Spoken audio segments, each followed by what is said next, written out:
Decía hace unos años la escritora Ana María Matute que la experiencia te llega cuando ya no te sirve de nada. La mayoría de nosotros podríamos suscribir esta frase cuando, con la perspectiva que dan los años, hablamos de cómo afrontamos nuestra entrada en el mercado laboral cuando éramos jóvenes. Para los jóvenes de hoy no es muy diferente. ¿Qué queremos? ¿Qué podemos hacer? ¿O qué podemos ofrecer? Son preguntas que todos nos planteamos cuando buscamos trabajo. Hoy hablamos con Antonio Fernández, profesor universitario, experto en mercado laboral, recursos humanos y jóvenes. Bienvenidos al Ágora Tarragona.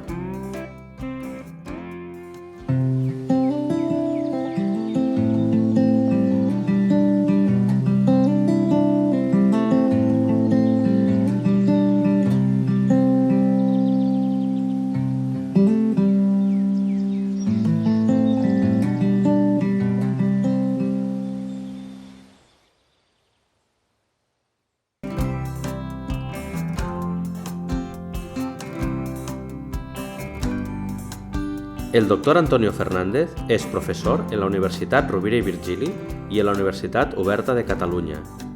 Es miembro del proyecto Edad, Empleo y Vulnerabilidad Social. ¿Qué tal, Antonio? Buenas tardes. Buenas tardes, Gerard. Mira, para empezar, directos a la espinilla. ¿Por qué hay tanto paro juvenil en España? Bueno, hay mucho paro juvenil en España y en Europa porque hay mucho paro en general que afecta a toda la población. Es decir, el paro juvenil, cuando se empieza a estudiar en los años 70, tras una época de 30 años de bonanza económica y pleno empleo en Europa, aparece la crisis del petróleo, lo que provoca altos índices de desempleo en todo el mundo occidental. ¿Qué sucede? Ese alto desempleo que afecta a todo el mundo, también se dan cuenta de que afecta de una manera determinada y más elevada a los jóvenes menores de 25 años en aquella época. Y ahora, para hablar de desempleo juvenil, también incluimos a los menores de 30 años. Es decir, hay mucho paro juvenil porque también hay mucho paro en general. La falta de movilidad laboral es un tema cultural del mercado laboral español. La gente aquí le cuesta más moverse. Además, tenemos un problema de desempleo diferente por zonas geográficas. Hay zonas que tienen un nivel de empleo más elevado, tradicionalmente, Madrid, Barcelona, País Vasco, diferentes polos que cuando tenían empleo había mucho empleo y muy diverso. Tarragona mismo tenía un mercado laboral muy amplio, turismo, industria, servicios, construcción, de todo, química. Y hay zonas pues, que no hay un fuerte desempleo ya de por sí, porque no crece, no hay una oferta. Hay sitios donde trabajar en un supermercado es algo importantísimo. En cambio, aquí en Tarragona, durante la bonanza económica, pues era algo bastante normalito. Con esto, ¿qué quiere decir? La gente se mueve poco y si te mueves te vas siempre a los mismos sitios donde sabes que hay empleo. Una de tus ramas de trabajo es el de recursos humanos y también en la universidad te dedicas a hacer un poco de asesoramiento a los alumnos que empiezan a estudiar. Si te parece, yo te pongo 3 ejemplos de jóvenes, es indistinto el género, y tú me dices que, jóvenes en paro, y tú me dices qué le recomendarías a cada perfil. Un chico joven, una chica joven acabada de salir de la universidad. Cada persona es diferente, cada persona tiene unas necesidades diferentes. Afecta, tú dices, da igual el género. No, señor, afecta al género, a las oportunidades laborales, porque tenemos una discriminación o una segmentación de mercado por géneros, por sexo, desde hace muchos años. Todo eso todavía no ha cambiado. Hay sectores muy feminizados y sectores muy masculinizados. La orientación tiene que ser personal, personalizada para cada persona, para sus circunstancias. Cuando cogemos a los jóvenes y los englobamos en un grupo homogéneo, cometemos un error. En el proyecto Edad, Empleo y Vulnerabilidad Social, que es donde hemos trabajado este último año, un servidor y un equipo formado por psicólogos, sociólogos, economistas y expertos en derecho del trabajo, estamos viendo que homogeneizar a los jóvenes nos perjudica porque no podemos ver desigualdades de género, desigualdades sociales y, por ejemplo, con personas con discapacidad en riesgo de exclusión social y en temas de orientación profesional laboral y académica, de qué estudiar un chaval, también debes ir a cada persona. No podemos dar consejos genéricos. Aún así voy a intentar adaptarme. Y mucho más importante, en ocasiones la persona que viene a orientarse, más que tú le expliques algo, lo que quiere es hablar él. Por lo tanto, esto viene a colación porque una de las últimas tendencias de intermediación laboral y de orientación profesional es que la persona que busca empleo, sea joven o no, se le da un curso online con contenidos colgados en el que él no puede interactuar con ningún orientador. Esto es un peligro por lo que te he dicho. Porque a veces necesita hablar, comunicar. No todo vale en la orientación profesional. Y en Internet hay mucha información que intoxica, mercantilizada, que busca un beneficio alejado a la orientación y que se utiliza la orientación profesional como reclamo, como publicidad para vender formación y otros temas. A lo que tú decías, una persona que acaba de acabar la universidad puede optar por un sinfín, si es joven, menor de 30 años, un sinfín de modalidades contractuales nuevas desde el año 2013, el primer contrato primer empleo joven, el contrato en prácticas que alarga el periodo en el que pueden celebrarse estos contratos al acabar los estudios. Es decir, hay un montón de oferta de prácticas no laborales, es decir, más precarias, y de contratos estrictamente laborales y adecuados al estatuto de los trabajadores en los que puede optar. Esa es lo que puede hacer, es decir, buscar y significarse ante la empresa como soy una persona joven y usted puede obtener estas bonificaciones, que eso la empresa ya lo sabe. Estas ya las saben porque son muy suculentas para ellos. El problema es que provocan una precariedad mayor en el joven, una inestabilidad.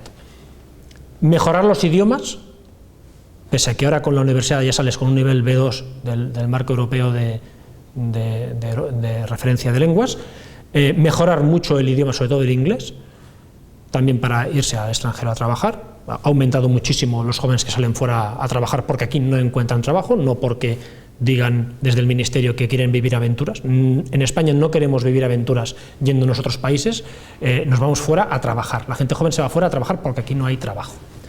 A esa persona diré eso, mejorar idiomas, centrarse sobre qué quiere hacer, estudiar o una segunda carrera a veces no es una opción correcta, estudiar por estudiar no siempre es la mejor opción y sobre todo mejorar habilidades que no se explican en la universidad, ¿no? Buscar contactos, hablar, espabilarse uno, ¿no? Y para una persona con un FP2 o un módulo que se llama ahora mismo. Estas personas a veces las empresas les van a buscar directamente al centro de estudios, o al menos al principio de la crisis, porque había demanda todavía. Piensa que hay empresas que estos perfiles no los encontraban en zonas industriales del cinturón industrial de la provincia de Barcelona, no los encontraban antes de la crisis porque se iban a la construcción. Son chicos que ya no estudiaban ni el AFP, ibas a una clase de mecánica o de lo que fuera y había 3 alumnos.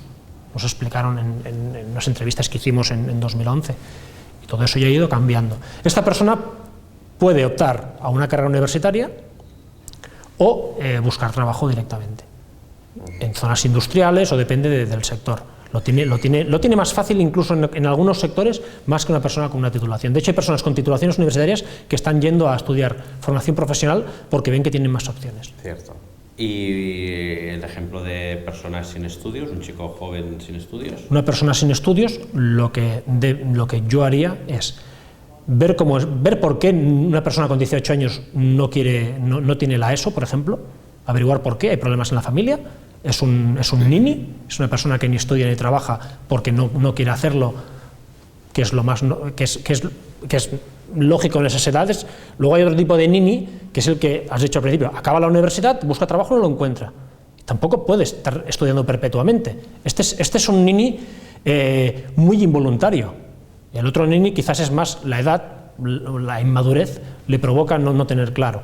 Ver cómo está esa persona, lo importante, que estudie la ESO, que se saque los mínimos estudios. Puede empezar a trabajar también en cosas si le interesa más. Quizá lo que quiere es trabajar en alguna cosa y no lo encuentra. Puede buscar también un empleo y a partir de ahí hay personas que empiezan a trabajar jóvenes y con 21, 22, 23 años, 24, 25 se dan cuenta de que prefieren estudiar para tener más opciones o porque les apetece más. Puede seguir. Yo aconsejaría que entrase en el sistema educativo de nuevo. Has dicho una idea que es la importancia de los contactos. En un mercado como el español, donde las ciudades son muy pequeñas, los grupos familiares son muy importantes, cuán importantes son los contactos para conseguir un trabajo, porque a veces nos encontramos que les decimos a nuestros jóvenes, tú estudia, tú fórmate, y en cambio no trabajan la red de contactos familiares, amigos, que pueden generar. Y me parece que en España es mucho más importante que en otros sitios. ¿Cuán importante es el tema contactos y cómo se deben trabajar? La mayoría de empleos en España se consiguen a través de recomendaciones o de contactos de un trabajador que recomienda al empresario, un conocido o alguien. Esto se lleva haciendo así desde siempre y todavía perdura. Contacto es simplemente, al haber un mercado tan amplio de pymes y micropymes, de pequeñas empresas, primero porque el empresario no sabe seleccionar gente habitualmente, no tiene los conocimientos para buscar empleados. Empiezan a hablar o a preguntar, falta una persona aquí, o se va esta persona, necesitamos cubrirlo. Lo primero que haces es preguntar a los de al lado, ¿a quién conocemos que podamos meter? Si ya no conocen a nadie, empiezan a recurrir a empresas externas o a publicar anuncios ellos mismos, a través de redes sociales o como sea. Por eso es importante que una persona que busca empleo, si es joven, que lo exprese. Y mire, estoy buscando trabajo y he acabado esta titulación y me interesa esto, esto y esto. Es importante que el joven lo comunique, que los padres y familiares lo comuniquen a otras personas. Mi hijo busca trabajo, ha estudiado esto, es hábil en esto, esto y esto. El padre tiene que saber en qué destaca su hijo, el familiar. Y el propio joven también tiene que saber conocerse lo que es. Por eso es muy importante ir con un orientador que te explica y te ayuda a saber qué puntos fuertes tienes, porque los padres, hay un problema, y siempre dices, los padres decían que estudiáramos, que nos formáramos. Los padres orientan muy bien en aspectos de la vida muy diversos.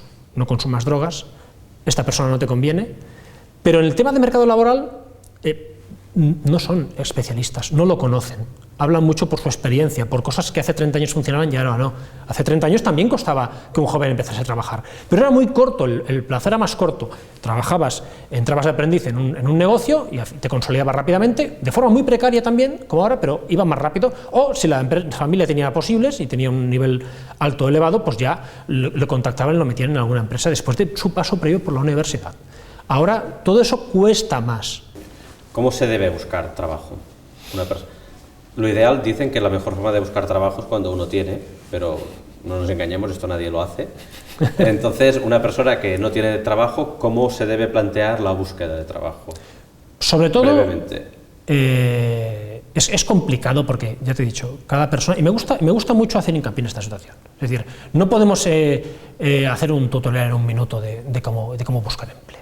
Hay multitud de páginas en Internet, que es lo primero que se recurre, que explican de forma contradictoria cosas. Y muchas veces son simplemente para generar tráfico y publicidad.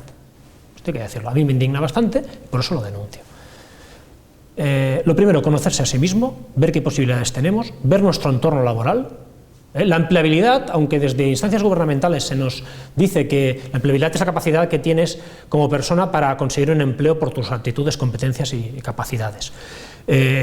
Se focaliza siempre en la persona, es decir, uno es empleable por su responsabilidad. Si uno no es empleable, no tiene empleabilidad, es por su culpa, porque no se ha formado, le falta esto, le falta lo otro o le falta esto. No es así, esto es falso, y también hay que decirlo. La empleabilidad también depende de tu entorno.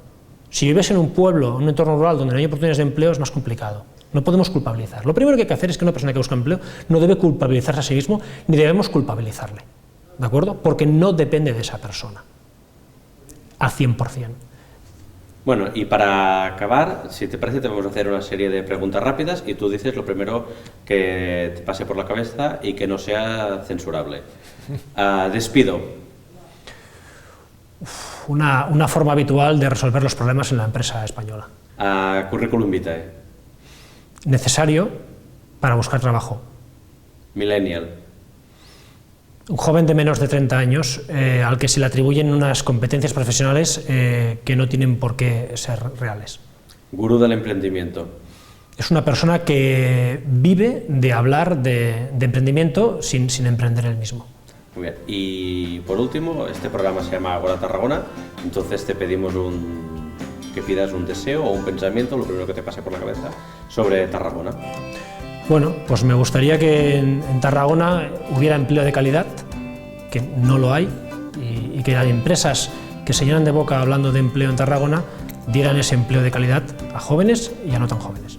Pues muchas gracias y hasta la próxima. Gracias, Gerard.